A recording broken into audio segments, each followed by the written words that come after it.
Welcome back to Commander's Call, everybody. The preseason is over. Cut down day is on Tuesday. We'll discuss our 53-man roster prediction straight ahead. Stick around. This is Commander's Call. Looking to keep it in his great move on his feet and in for the touchdown. Oh, what a move. Throws down the sideline for Terry McLaurin. McLaurin is loose. Lightning strikes twice in Washington.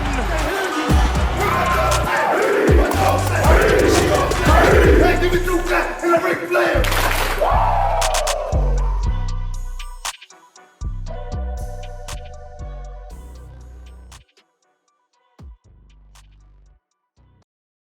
Welcome back to Commander's Call. Preseason is over, and it's time for the 53-man cutdown coming up on Tuesday. Ben and I will go over our roster predictions and position by position numbers. This year, there wasn't a whole lot of wiggle room in a lot of places. The obvious ones were QB3. Now that Brian Robinson's traded, running back room is a lot less murky. Obviously, you had decisions on the bottom of the depth chart at offensive line, defensive line, and defensive back and wide receiver. So we'll get into that. And Ben, if you want to kick us off with quarterback. I think it's a good sign that this was our biggest battle probably going into camp, but truly our biggest battle, like where we really didn't have any idea who was going to win, was QB3. And I feel like some people were like, "Oh, Hartman has the edge because they want to keep the younger guy around," and some people probably thought Johnson has the edge because he's the veteran, he's experienced, and Josh Johnson probably looked better. But inevitably, I think we just keep two on the active roster. I don't think either guy proved enough to be the third guy on the roster. So I think throw one of them on the practice squad, rock with two. You have Jaden, you have Marcus, and you have a couple former quarterbacks on the roster that can be that emergency third QB in the game if something crazy were to happen, where Jaden and Marcus both get hurt at the same time.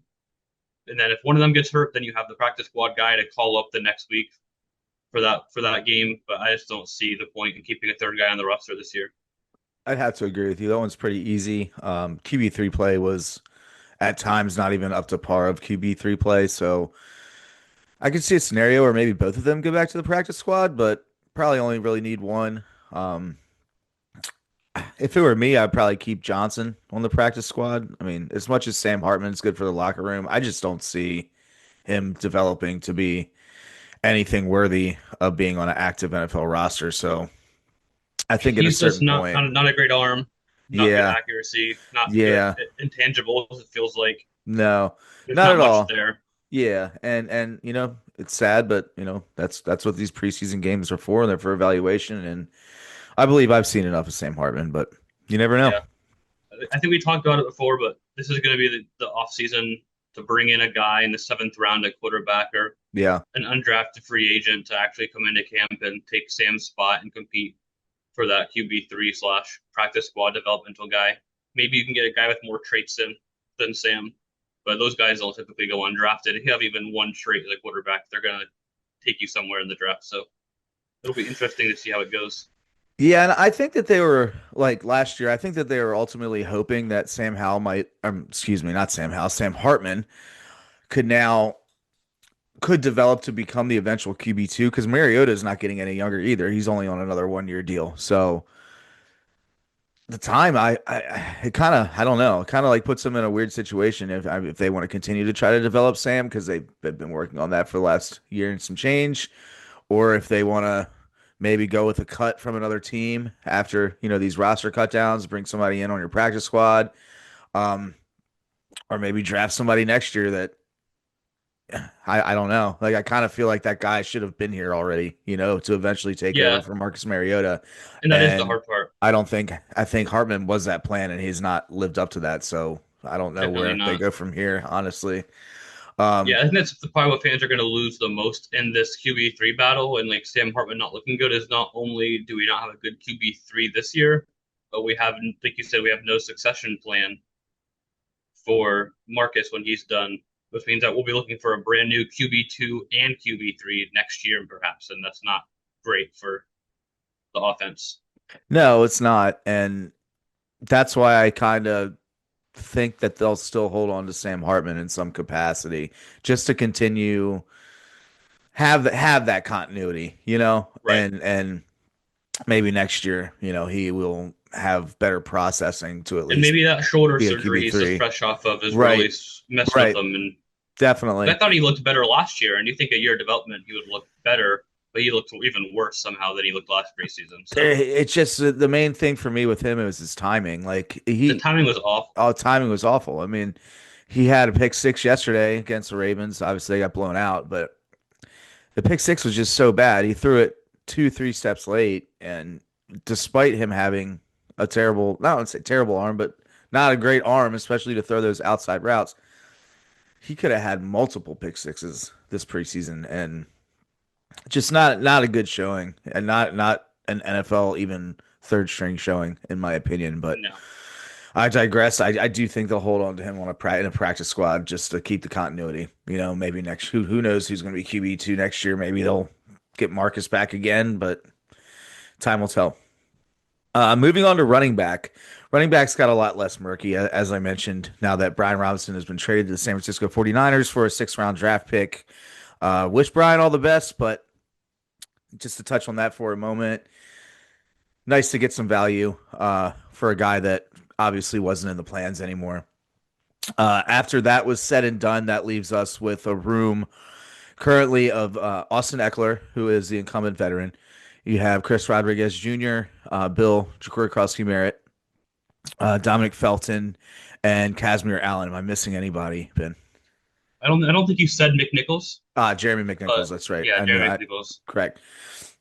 I don't see any of the four of McNichols, Eckler, Rodriguez, excuse me, or Bill being cut. So I do think that they roll with four running backs. Ben made a good point earlier. McNichols has pretty good special teams prowess and is a very good pass blocking defender. So valuable in third down and passing situations. Um, do you have anything to input here, Ben? I feel like a pretty cut and dry position group after the Robinson trade. Yeah, I'm just happy we were able to get anything for Robinson once it got pretty clear that we were going to cut him. And I would agree that the even just beyond how good McNichols can be in special teams and a blocking role, like that's kind of what Eckler's good at too, is like in terms of the third down pass blocking and catching out of the backfield. And we know Eckler's very well could get hurt a couple times this year, Right. miss a couple games, and so it's good to have that guy in the room. And you could stash that guy in the practice squad because that's what Chris Rodriguez was for Brian Robinson last year. That kind of similar style back for when Brian got hurt, they called him up to play Brian's role. But if you can keep that guy on the active roster and just know you have him every week, it's safer to do so. Yeah, I would tend to agree. Eckler, I think I've mentioned before, I think he's going to be best suited getting 5 to 10 touches max a game. He's Right. going to be split out wide. And this backfield, I believe, is going to operate a lot like the Chiefs backfield does. So basically, a fantasy nightmare and a week to week matchup type of thing, to where and you also have to factor in the Debo factor. Yeah. They showed the second preseason game, first play with the starters on offense. Debo takes a jet sweep. So that's just a stark reminder that he will be involved in the run game in some capacity. I'm not sure it'll be at the same capacity as the clip he was running in San Francisco that Right. led him to be injured quite often. But uh, Call me a homer, but I did take Jacory, Krosky Merritt, and Chris Rodriguez in my fantasy draft yesterday just to bank on one of them being the guy. So I was like, I, one of them's got to step up. I'll take them both and cut the one that doesn't step up. So I got them. I got some stock in both of them in a couple different leagues. Dynasty specifically, have them stashed down on the taxi squad to see where it goes. But yeah, running back four, I think so. Total roster right now, two quarterback, four running back. Now, do you want to talk tight end first? Or you want to talk wide receivers first, Ben? let's talk tight end first. I Let's think that talk one's a tight end. little more cut and dry too. Sure.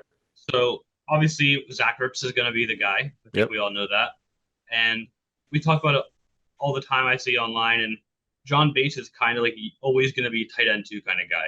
Right. He's never going to be tight end one, and he's never going to be tight end three because John Bates is a role he's too player. good of a blocker to fall down to tight end three. but he's just never going to be the pass catcher to be the number one tight end in the system, which is what makes it really hard for a guy like Ben Sinnott to get snaps on this team. And obviously, I think he's going to be on the roster again this year, second round pick. You can't cut him yet. No. Um, but Sinnott can't just jump Bates to be tight end two. He has to jump Ertz for tight end one really to get any playing time, and that's just not really going to happen, obviously. And then Colson Yankoff, special teamer.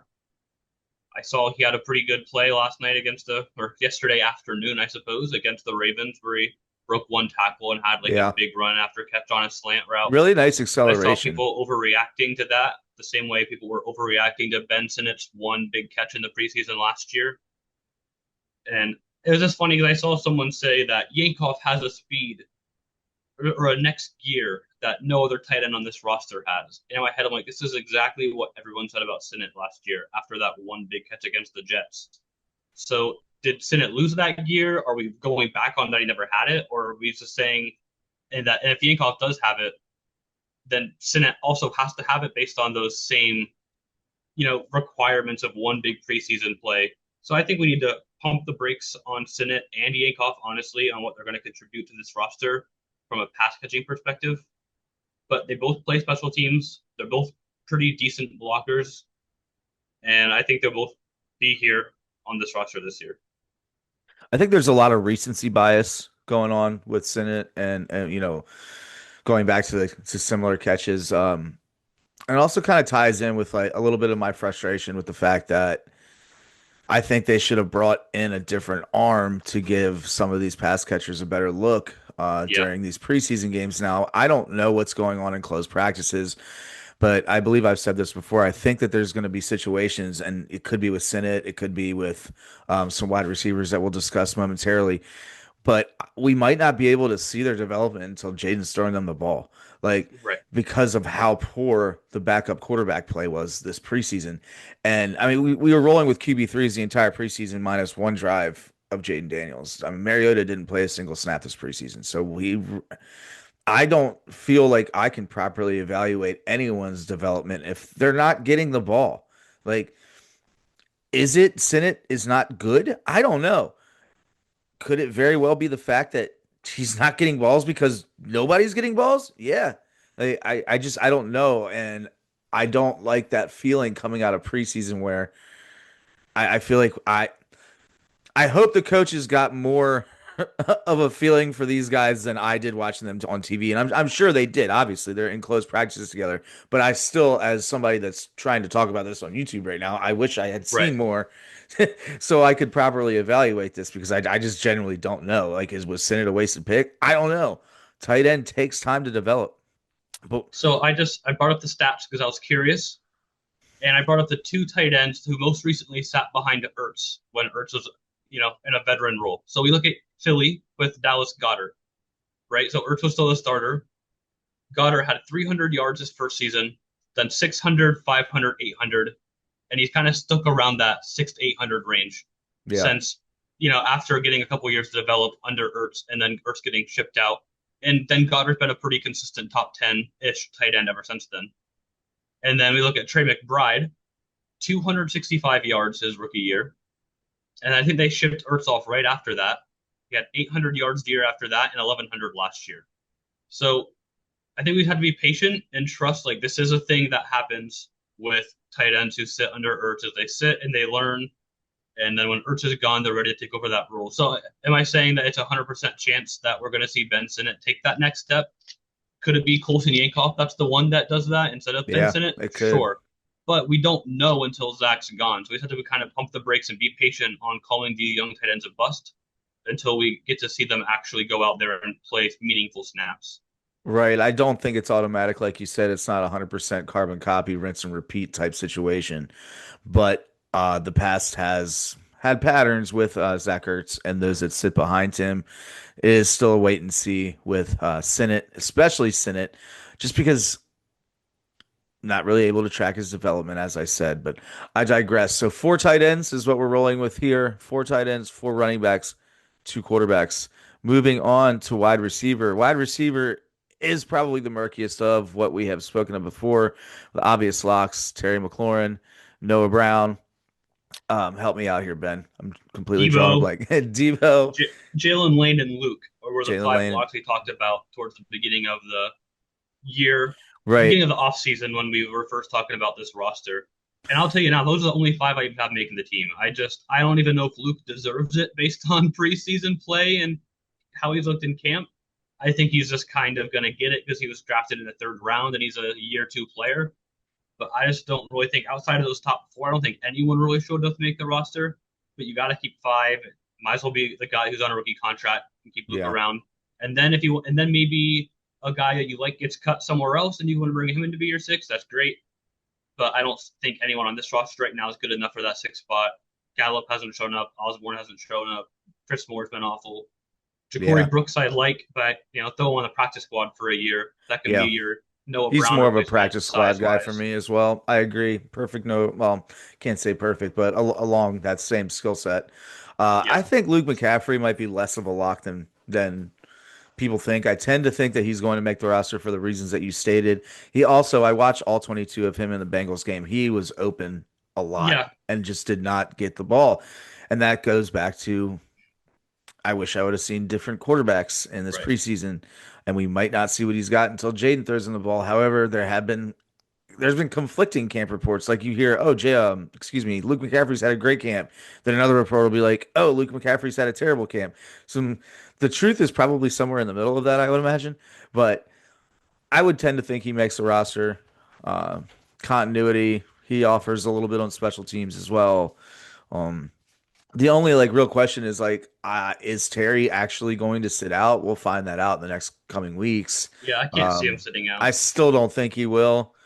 I still don't, but I also didn't think that we would be anywhere near the situation when it began. So I got to kind of leave the options open for that. Right. In that respect, pull somebody up from the practice squad, or they can still play around with the roster all the way, through as long as they want to. But I think wide receiver is pretty fluid. But coming down to the roster cuts, I think you're correct with the five for now. Right. I think the biggest issue we have is with Terry out and Noah Brown hurt. Luke and Jalen Lane have both been forced to play outside because they're really committed to Debo in the slot, and they Right. wanted to get that chemistry built up of Jaden throwing to Debo in the slot and not getting Jaden learned how to throw to Debo when he's playing on the outside, and now he's going to play on the inside, and that timing is going to be a little different. That everything's going to be a little bit off. But I think we would both agree that one, not only is Luke a slot receiver, but Jalen Lane's also a slot receiver. So out of the five receivers that we have on the roster, I really see three of them as like pure slot guys, Yeah. with Lane maybe being able to play a little bit of that Z De'Ami Brown role, just like go deep and catch the ball. But so the path for Luke isn't super clear to getting playing time because I don't want to see him out wide if I'm being honest. I want to see him in that Julian Edelman, Wes Welker, that kind of role. Chris Hogan, all those mid-tier white slot receivers from the Patriots dynasty. Like that's the kind of player I see Luke being at his best. So I I just don't don't know. know. I Luke has the size to play on the outside. Luke He isn't has the small. size. He's I just don't think he 6'2". has the. I don't think he has the athleticism to play on the outside. Is my thing. Yeah, I don't know if it's the lack of athleticism. I don't think it's that. I think it's still uncomfortability with the new position. You know And what I that could mean? definitely be it. Overthinking things and not playing to his natural athleticism. He kind of just needs to take the reins off and just go. Um, because I did watch a lot again, his all 22, and he was getting open on the outside too. I Right. mean, by And a I lot. was impressed. I was Yeah. impressed looking at that. Like the one So, release package he had on that go route where he got open was impressive. yeah, Like, I didn't know Luke had that in him, but we don't see it he had often. 4 or 5 yards of If he separation. can develop it, that'll be fantastic. Right. And so I do think that there is a home for him on the out, like not constant on the outside, but somebody that could help you out Yeah, there if you needed it. And for sure. I definitely do think that he's better suited most of the time in the slot against zone coverage, but his Right. And, development, and I still believe in Luke. So it's not like I do I too. think Luke should be cut because I don't believe in him. It's just I think he hasn't shown enough. If everybody was on an undrafted player and if everyone was on a one year contract, I don't know if he's shown enough to make the roster this year. But when you add in context of his age, where he was drafted, what his contract looks like, he deserves to be on the roster from that perspective. I think he can still grow, and he's got 3 more years of a cheap deal to play on. So it would be kind of silly to cut him, in my opinion, until at least next year. Right. And I definitely think that Adam Peters is going to be scouring the waiver wire for receivers that have been cut from other teams. None really pop out to the top of my head right now, but I expect them to be looking around because depth has not been great there. Uh, No. Not at all. Moving forward into offensive line, that is a pretty solid group. Obviously, you still have Sam Cosmi, who I tend to believe, although he's been doing very well in his recovery, I still think he'll probably miss the first 4 games of the season. They have the depth to be able to afford him missing a couple games. Would it be awesome if he was there, or better if he was there? Of course, but I think that they have guys like Wiley and Allegretti who can really help out while he's gone. Ben, do you want to run down um, who you have for our offensive line? Yeah, so I will clarify if Cosby starts the year on the PUP list, he has to miss the first 4 weeks. IR 6, PUP's 4, and that would mean he wouldn't count toward the initial 53. So I do have him not starting the year on the pup list because I think he'll miss less than 4 games. So I think they'll Hmm. not want to have him start on it. So I will say that he is on my initial 53. And I think we have your obvious starters, right? Larry Tunsil, Brandon Coleman, Tyler Biotish, Sam Cosmi, Josh Connolly Jr., right? Yeah. I'm going to say those are your 5 week 1 starters pending health. And then your two obvious backups that you know are going to be here are Wiley and Allegretti, Hmm. right? So that's 8. And I think they like George Fant. He feels like too high. He feels like too much of a high profile signing this late in camp Yeah, I to not agree. make the team. Yeah, Like we I know Nick agree. Harris, the center, was just signed. He's not high profile enough, in my opinion, to mean he's going to make the roster. Even though it's nice to have him in there to get some extra good snaps after cutting Julian Good Jones, who was really the only other guy getting center snaps. But I don't think he's a lock to make the roster. I really don't. I don't think he's going to. I don't have him. So my ninth and 10th lineman, I have Chris Paul, who I think he's just had a fantastic offseason, I and agree. Trent Scott. Yeah. I just think they're going to prioritize versatility, and Nick Allegretti can play both guards in the center spot. Wiley can play both tackles and both guards. Trent Scott can play both tackles and both guards. Chris Paul should theoretically be able to play both tackles and both guards in a pinch, but probably more of a guard at this point in his career since For sure. transitioning from tackle. But that gives you Fant, who can play both tackles. So he can be your real swing tackle, and then 4 guys after that that can play 3 or 4 of the offensive line spots. And I think they'll like having that versatility around. So I have 10 total. I know 9 or 10 tend to be the number of offensive linemen, but I feel like there's too many guys here that can do too many things to really narrow it down to less than 10. I agree, and they have quite a logjam. Actually, it's a good thing at offensive line. I think it's going to be far and away one of the strengths of the team, and I'm really excited to see how they gel, especially with Laramie Tunsil and Coleman over there on that left side. That's going to be a nasty group. So Uh, 10 offensive linemen, 5 wide receivers. That's 15. 4 tight ends. That makes 19. 4 running backs. That's 23. 2 quarterbacks. That's 25. 25 on offense. For special teams, obviously, you can add the three Tyler Ott, Matt Gay, and Tress Way as that group. So that brings us to 28 before we get into defense. Ben, do you want to lead us off? I will say one more note about the O line quick. Sure. If we look at just the backups, going from left to right, George Fant, Chris Paul, Nick Allegretti, Trent Scott, Andrew Wiley. I think that's a better O line than we've had at points in the last 10 years. I agree. So for those to be the Isn't that 5 pure wild? backup players, I Yeah. think we're in a really good spot. Yeah. Like obviously you wouldn't love Chris Paul and Trent Scott to be your starting guards, but compared to some stuff we've had since post Trent, post Morgan Moses, post Brandon Sheriff and whatnot, I feel like we've been in worse spots offensive Yeah. line wise, and those are just the 5 backups. So I think the depth is fantastic this year, I will say. Yeah, I'd have to agree with you, man. Um, look, look how much it opened up trading for Laramie Tunsil and drafting Josh Connerly. I mean, Yeah. not something that any of us really saw, I don't think, like going into this No. offseason. And now, I mean, pretty cool to watch what Adam Peters has done. That's going to be fun. I'm These super guys excited are about this offensive they're line. really gearing up to run the ball. I'm telling you, man. They're gonna run the crap out of the ball. And that's why I think we never really keep four running backs and five receivers instead of, three running backs and six receivers. Yeah. Is because if we're going to run the ball as much as I think we're going to, having a fourth running back is going to be way more valuable than a sixth receiver. So, Also have to take into account the amount that Jaden's probably gonna be running the ball. and like you said earlier with Debo running the ball, Yeah. we've got six guys on this team that I'm super confident about running the ball, Yeah. and Good like luck three guarding I'm confident everybody. about catching it. So, Exactly. Yeah. Yeah, no kidding. No kidding. All right. Do you want to move into defense and take it away, Ben? yeah, let's start at defensive tackle. There Okay. was one tough choice here, honestly. I think Payne, Kinlaw, Newton, easy, Yeah. done. And then I did go with Eddie Goldman. I know that feels like the easy choice. I did consider Carl Davis because they like Carl Davis. They like They him a serve lot. very similar roles. They're the big, beefy nose tackles that take on the double teams Yeah. and just kind of push the pocket around in the pass game and plug up holes in the run game.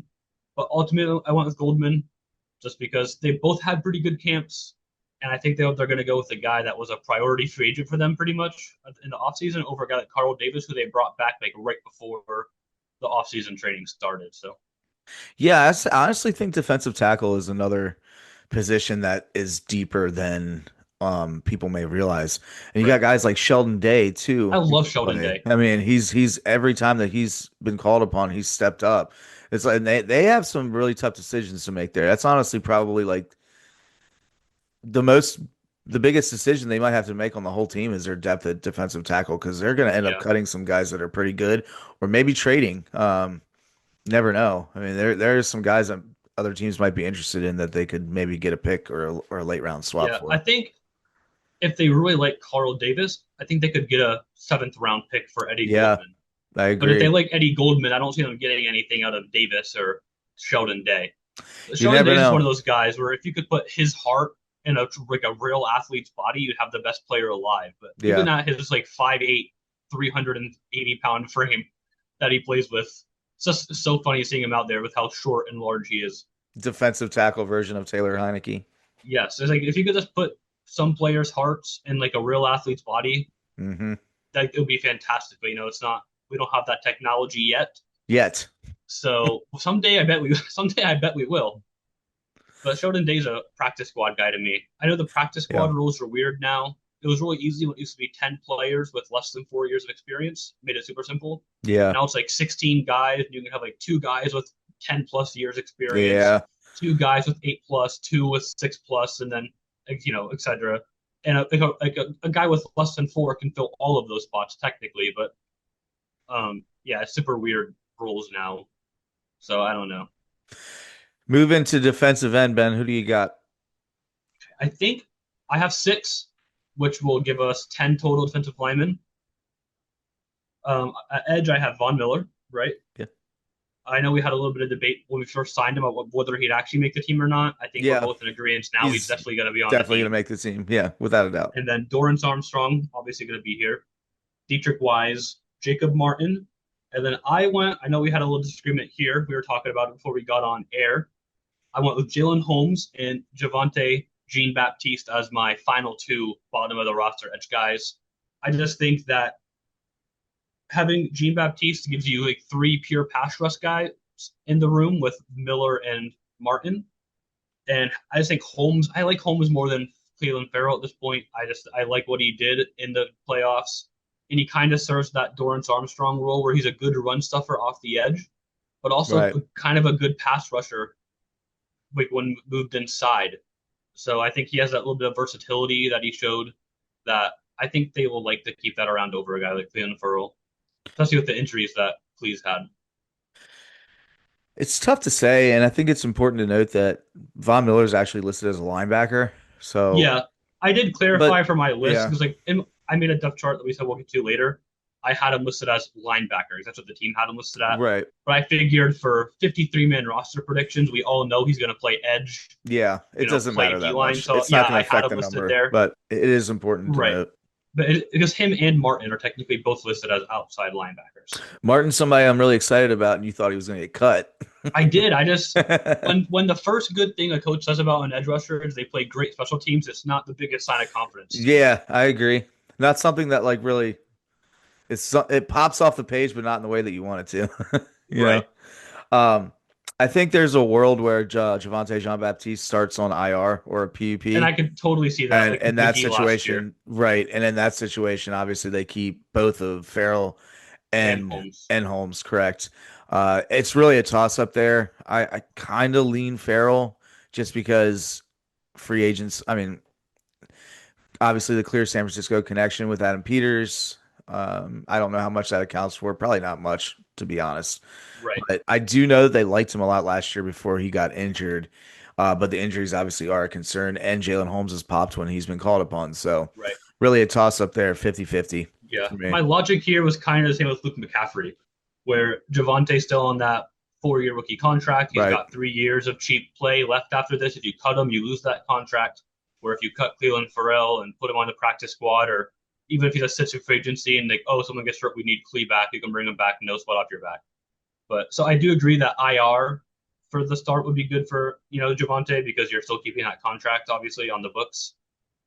Um, and then if you don't like what Cleveland Farrell's doing or Jalen Holmes, you cut them, bring Devontae back off the IR, and again, no sweat off your back. I like the idea of having three true pass rush guys and then the like three true run stop guys. Yeah, that gives them a lot of options to work with.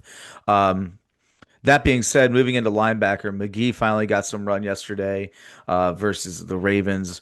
Made some pretty good plays here and there, shot the gap, made some good hits. Then you had Cajo, undrafted free agent signing. Was Cajo an undrafted free agent or am I tripping? Yeah, Ale Caho was a UDFA this year. Yeah, UDFA. College escapes me, but plays UCLA, right? He was there with Yes, Madrano. Yeah, he yeah, was him at and Madrano were UCLA with both there. Madrano. Yeah. He had 7 tackles yesterday and was player of the game. Ben, do you see him fitting in? How does your linebacker room look for 53-man cutdowns? Yeah, I think we might have talked about this after the Bengals game too, Yeah, talking about the winner or our studs and duds from that game. And I did really like what we saw from Ale Cajo there, and got another good game this week. I see him being a practice squad guy this year, I agree. just to make the numbers work. I have five linebackers, and I feel like your first three are very like just they're not going anywhere, and that's Bobby Wagner, Frankie Louvu, and Nick Ballore, who's Right. not really a linebacker. I don't think you're going to see him play any defense, No, he's but he's special going to teams take up ace. that roster spot, and he's a great special teamer. And I think Kane Madrano's had a great offseason, Hmm. and he's a rookie, so I think he's a lock. And Jordan McGee, I think, is a lock. They really like what he can do. I think this is his last year to prove he can stay healthy. I know it's only a second year, but I still think this is his last chance to prove I can be healthy all year. And if he's not, then we'll have a tough conversation next offseason, I think, between McGee and Cajo. But I think Cajo's a great practice squad guy for this year to just let sit and develop. And then if McGee does get hurt, Yeah, then you have him like, oh, we'll call him up. Or maybe you keep Duke Riley around in the practice squad too, who I thought made some plays in camp for the limited time he's been here. So you have those two guys, the practice squad guys, if you have a major injury, and then you just roll yeah, with those five guys for the main roster. yeah. I really like the idea of keeping Duke Riley around in some capacity, just for the fact that if Bobby Wagner or Luvu goes down, like they are really thin in veteran leadership Right. behind that. Nick Yes. Ballore, obviously, well-aged veteran, but he's not a guy that's going to come help run your defense, in my opinion. He's really there for special teams and just carries the position role of linebacker, just for the sake of roster Right. purposes. So not really somebody I actually count towards the group. Uh, No, not at all. yeah, I'd have to agree with you, and as long as McGee's healthy, they're going to give McGee some run, and great to have somebody like Cajo behind him, and I think that's a good setup, and they might have found a solution to an issue they had with the play that Cajo has displayed the last 2 weeks, and I think that's been a huge help to figuring out Yeah. this linebacker room for sure. It's interesting because Cajo kind of has himself in that Jacob Martin territory, where during the offseason, all the talk I heard is that Cajo's like a future Nick Ballore replacement. It's like special teams ace, demon on special teams, played a lot of special teams at UCLA, and was great at it. And I was like, okay, if this undrafted free agent guy can be a all-star special teamer, that's a great value. I never even thought about him playing linebacker, and so to see him get on the field and make plays at linebacker has been very pleasant to me for the future. Yeah, it gave us something fun to watch and some pretty bad preseason games, to be Yes, honest. very limited stuff to watch for, at least fun things to watch for. So it was nice to get a surprise like that. Now going into cornerback, I think the top five are pretty solidified, barring Yeah, injury to Jonathan Jones. But obviously, you have Marshawn Lattimore, Trey Amos, Mikey Sandersill, Noah Igbenogany, and Jonathan Jones.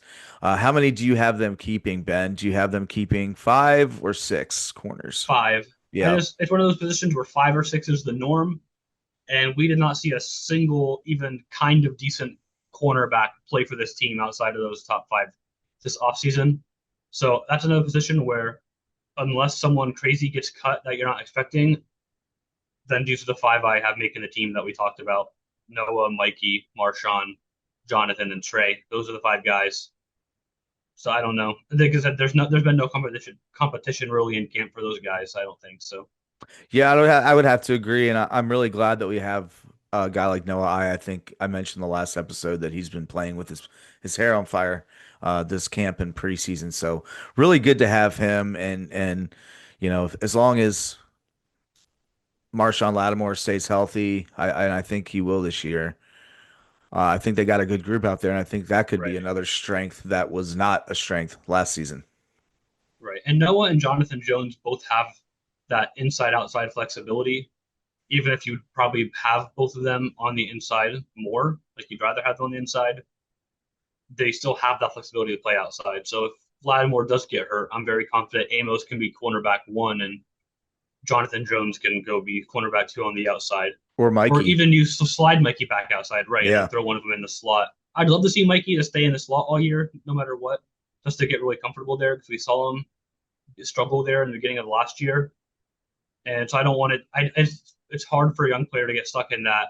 You play here, now you play here, now you play here, Right. now you play here. So I'd love Right. to see him be able to stick in the slot all year long. As long as, if we go out in a two cornerback formation and there's three safeties on the field and Marshawn's hurt, then yeah, throw Amos and Sainer still out there. But as long as we're in a nickel formation or something that has three corners, Mikey should be that slot guy just so he can build that consistency of playing one position. Yeah, I'd have to agree with you. If anybody can do it though, it's Mikey. Yeah, Uh, really, really smart player. But yeah, you would like to see a little bit more continuity for him. And he did great in the situations that he was given last year. So I only see his development on the uprise. Moving into safety, I think the obvious Jeremy Reeves, Quan Martin, Will Harris. Um, who am I missing? Tyler Owens, and we got one more, five, right? We're gonna keep five safeties. Percy Butler. Percy Butler, that's right, another special teamer. Excuse me, another position group that I'm actually really excited about. I think Will Harris is going to be a lot better than people expected. A little bit quiet this offseason, but he has popped a few different times with some nice plays in camp, and a couple nice plays in the preseason game, namely against the Bengals. So Quan Martin, I think, is on a trajectory for a really, really good year, career year for him. It's going to make himself a good bit of money this year, in my opinion. Um, Not a whole lot of battle here, I don't think. I think the question is, are they going to keep Tyler Owens or not keep Tyler Owens? And the way his trajectory's been going, I really can't see them letting go of him or him making it back to a practice squad, to be honest. Yeah, I think he's kind of played himself into a 53-man roster spot, whether that's here, somebody, or somewhere else, Yeah. as a young, this physical freak athlete who's a great special teamer for us last year as well.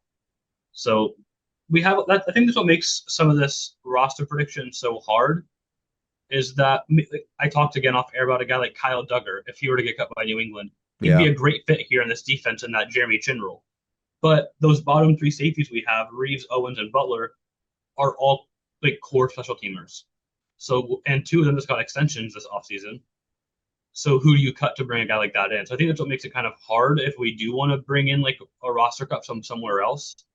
Is like if we cut anybody to bring them in, it's going to be a core special teamer, and I Right. don't see Dan Quinn or Larry Izzo wanting to do that. So it'll be interesting to see where the team goes after Tuesday. Yeah. It really will be. And there's not a lot of wiggle room. And the only try to think of some surprise cuts here for like just to wrap up the end of the show. The only one that I can really think of, and I don't know if it'd even be a surprise, but it would be a surprise to me given what they paid him, is Matt Gay.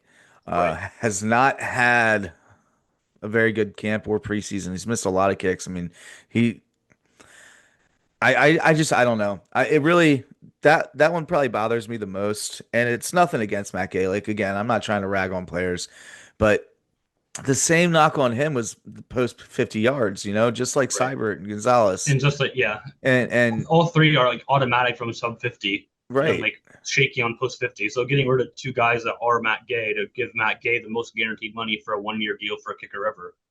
I just don't Granted, it's like $4 understand not million, bringing in two but kickers and letting them right. battle it out. Like I think there should be a kicker competition every year in camp, no matter who Unless you're. you have the guy. I mean, unless you have like prime Justin Tucker. I don't know. I Right. guess it's also like a really slippery slope with kickers and their confidence, and I can tell they're trying to put their confidence behind Gay and like give him, the foundation and the support that he needs. But I just wish that instead of getting a vet and trying to fix his yips, they would have signed one of these kickers coming out of college, which was one of the best kicker classes I've seen ever, and try to develop one as opposed to trying to fix one. Right. Um, I would have been again, perfectly content with keeping Zane Gonzalez around. We signed him to a 1 year deal and then cut him 3 weeks later to sign Matt Gay. So I don't know. I would have kept Zane I around. I like Gay better than Zane. I will say that. Like Gay really is automatic from within 45 yards. He really Yeah. is. Like Zane scared us, but he was pretty much automatic.